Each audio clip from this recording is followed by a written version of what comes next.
Hello and welcome to Theatre Reviews with Paul Seven. I'm here at the Regent's Park Open Air Theatre to see Fiddler on the Roof. Fiddler on the Roof opened on Broadway in 1964 and became the first Broadway musical to pass 3,000 performances. Since then, there have been tens of thousands of productions. There are said to be 500 amateur productions a year in the USA alone. There's no question that this story of a small Jewish community in Russia at the beginning of the 20th century is an audience favourite all over the world and across all races and faiths. But why does it touch so many hearts? And what is so special about this latest production at the Regent's Park Open Air Theatre? Well, I'll be answering those questions, but first, please like, comment and best of all, subscribe to this channel. Thank you.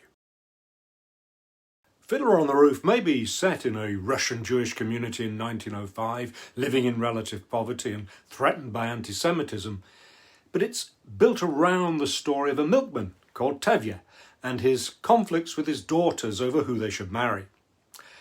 If you haven't seen Fiddler, maybe even if you have, you might have the impression that this is all it's about. A comedy in which Tevye talks to the audience, talks to God, and even talks to the violin player about his dilemmas.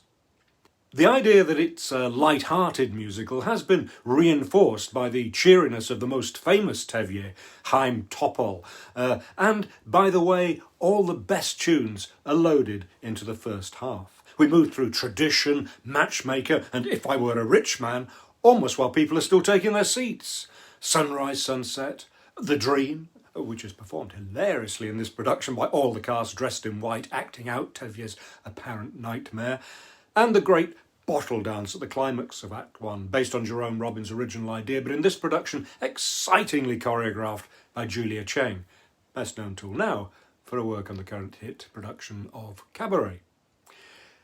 All these most familiar moments are gone by the time you claim your interval drink, which is not to say there aren't some good numbers in the second act. Now, I don't want to talk too much about the second half in case you haven't seen Fiddler, but it becomes much clearer that what the first act was doing was setting us up for the need to compromise our traditions as the world changes, wherever we live, whatever the time and whatever our age, and that this will help us be positive in the face of adversity, to not give in to despair. And while this is a positive message in this sometimes depressing world, it comes against a backdrop of this harmless community under attack. That it still packs a punch today is a credit to the writer of the book, Joseph Stein, the lyricist Sheldon Harnick, and of course composer Jerry Bock, who combined traditional East European sound with modern music to make some unforgettable show tunes. I'll come on to the excellent cast in a moment, but first let me talk about the production.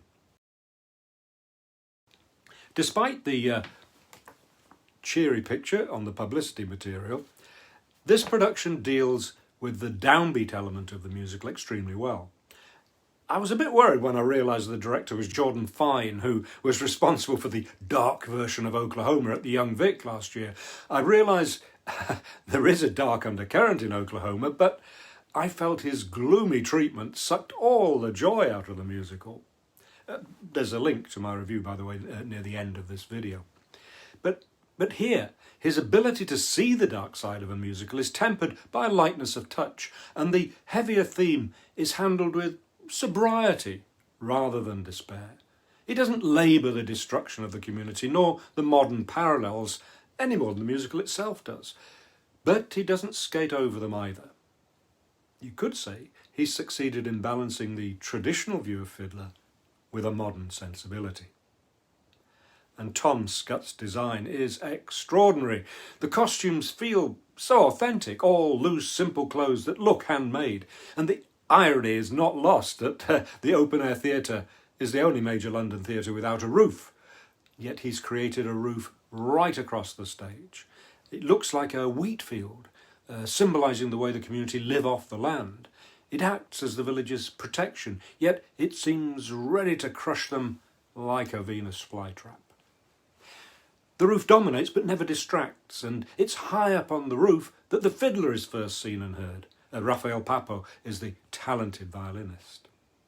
Now, the choice of Adam Dannheisser to play Tevye is inspired. He's a great ability to convey his inner conflict between tradition and the modern world, between the previous way of matchmaking and the new way of marrying for love. His commanding physical stature help him seem like an authoritative father figure, but this is accompanied by a world weariness, an uncertainty, and a benign quality expressed through his gentle eyes and gestures. Strong on the outside, soft on the inside. He articulates the inner conflict that he feels in trying to reconcile the past and the present, and that's an eternal conflict that we in the audience can identify with. Now, it seems invidious to pick out other members of the universally excellent cast, but I have to bring attention to Lara Pulver as Golda, who provides a strong-willed wife for Tevye and has a superb voice, best illustrated in the bittersweet duet, Do You Love Me?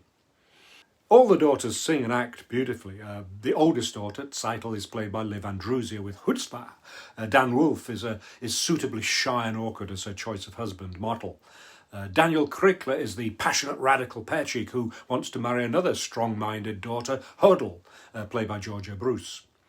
Hannah Bristow is the bookish daughter, Chava, who falls in love with Fiedka, played by George Milne.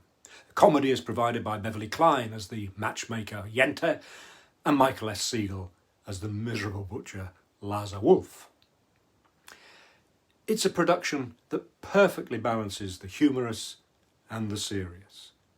I give Fiddler on the Roof at the Regent's Park Open Air Theatre 5 stars.